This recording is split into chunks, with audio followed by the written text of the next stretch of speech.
In this episode of Mindful Moments, we're going to describe the emotional aggression cycle and some early warning signs of behaving in emotionally aggressive ways. So what is emotional aggression? The simple answer is that emotional aggression occurs when someone uses their own emotional states in an attempt to make other people responsible for their emotional well-being. Emotional aggression occurs anytime someone uses their emotional states in an attempt to manipulate other people. Statements such as, "I won't be happy until you act this way," or "you're wrong for feeling the way you do," are signs of emotional aggression. An emotional aggression cycle has definite phases that can be identified. When you know what those phases are, you can prevent incidents of emotional aggression before they start. Before we can talk about what these phases are, we first need to talk a bit about relationships. There are 4 basic types of emotional relationships you can have with other people. The first is a healthy relationship. In a healthy relationship, there may be a little conflict, but you're able to resolve it successfully, and you both respect each other's boundaries when doing so. For the most part, you get along and enjoy spending time with each other. The second type of relationship is a fused relationship. This type of relationship is often described as a smothering relationship. It's where one or both people feel that the other is too emotionally needy. This happens because one or the other person in the relationship is expecting the other one to take care of their emotional well-being for them.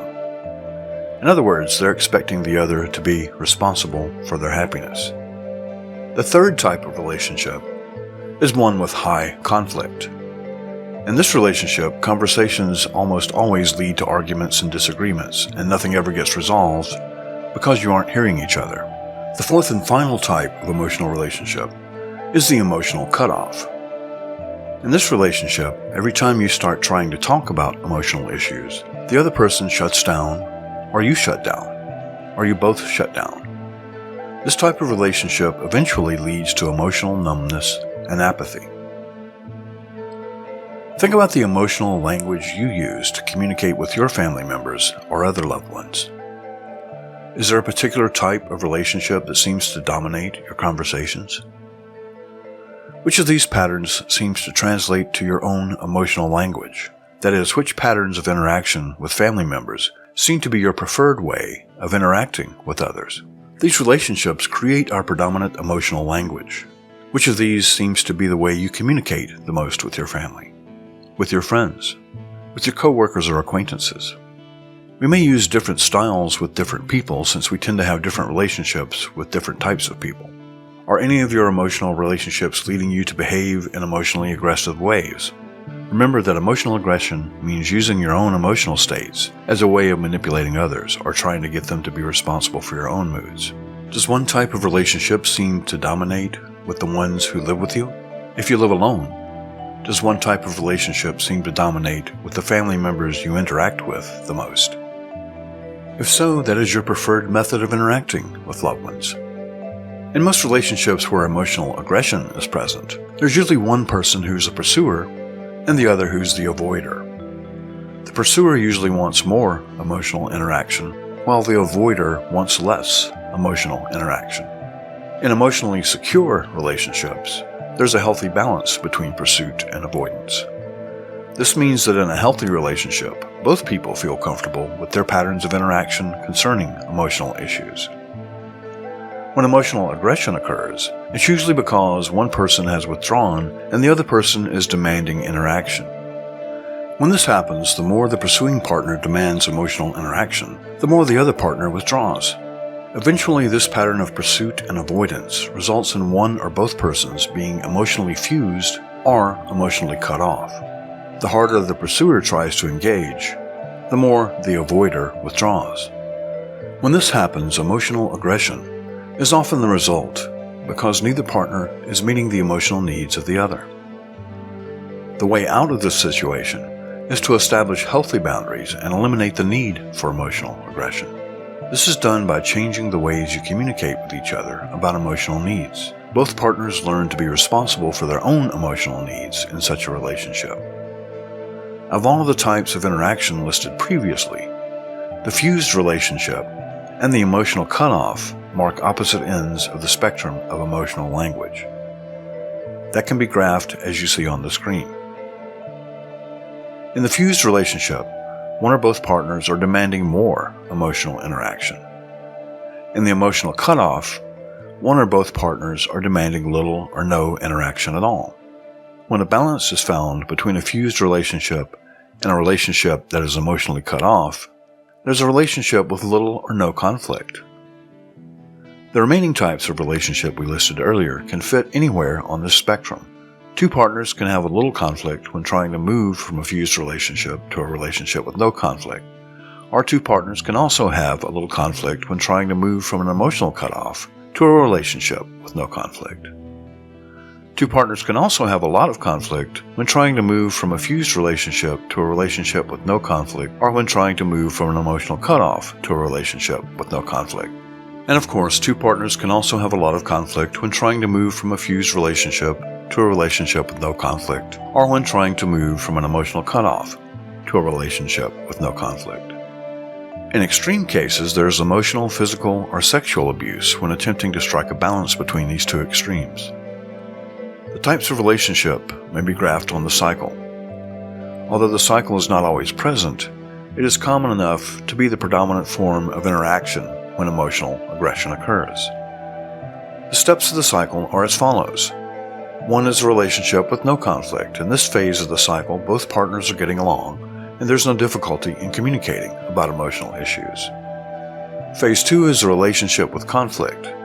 As tension builds, attempts at communication about emotional issues become more difficult. One person attempts to engage and the other attempts to withdraw. Tension is present, but most conflicts are resolved. However, they may be things that are left unresolved, and a fear of conflict on the part of one or both partners leads to these issues remaining unresolved. As unresolved issues continue to be swept under the rug, tension continues to build as these unsettled emotional issues continue to pile up. In extreme cases, this phase can lead to physical, sexual, or emotional abuse. In this phase, unresolved issues have become unbearable for one or both partners, so one or both act out in an episode of emotional aggression, and emotional abuse is the usual result. Phase 3 is the emotional cutoff. In this phase, one or both partners respond to the emotional aggression by extreme withdrawal. This may manifest in the silent treatment, in which partners refuse to discuss what happened. Phase 4, the cycle begins all over again, the fused relationship. After a cooling off period, one or both partners attempt to re-engage by begging for or demanding further emotional interaction, and the cycle begins again. The first step in changing your emotional language is to identify where you are in the cycle at any given time. The next step is to identify the triggers that lead to the next phase. By becoming aware of your triggers, you're able to respond in ways that lead to positive resolution of conflict instead of having to act out in emotionally aggressive ways. Think about the relationships you have had in the past with various family members, as indicated by the types of emotional relationships we've discussed. Can you identify the phases of emotional interaction that led to the relationships you currently have with those family members? Where are you on the cycle with each family member? What would it take to change those relationships to emotionally healthy ones with little or no conflict? What elements of your own emotional language would have to change in order to achieve an emotionally healthy relationship with various members of your own family? Maybe you have family members with whom it would be impossible to have a healthy relationship. In cases of physical, sexual, or extreme emotional abuse, if the other person is unwilling or unable to change, then the only option you have is to set healthy boundaries by letting the other person know that although you care about them, you cannot be responsible for their emotional well-being. If that's the case, what would it take for you to be able to accept that you cannot change them? If you set healthy boundaries with such individuals and they still refuse to cooperate by acting in emotionally healthy ways, then it may be that the only recourse you have is to end the relationship. If there are relationships in your life that are of this nature, what would it take for you to be able to accept that it may be time for you to end the relationship? Bear in mind that you can't change others, you can only change yourself. If you've done everything you can to change your own emotional language, and you're still having difficulties with other people in your life, the only choices you have are to change the way you think about the relationship, or to accept that they're not going to change.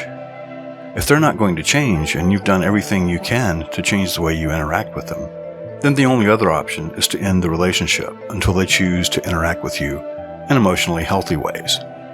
Emotionally healthy interactions are interactions in which conflict is resolved without having to resort to emotional aggression. Such interactions can only be achieved through a mindful understanding of the emotional aggression cycle.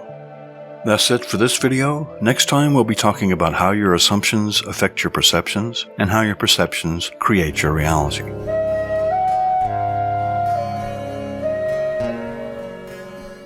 Hi, this is Dr. Charlton Hall. I'm the Executive Director of the Mindful Ecotherapy Center. If you're enjoying our videos, please don't forget to subscribe and tap the notification bell to be informed when new videos are released.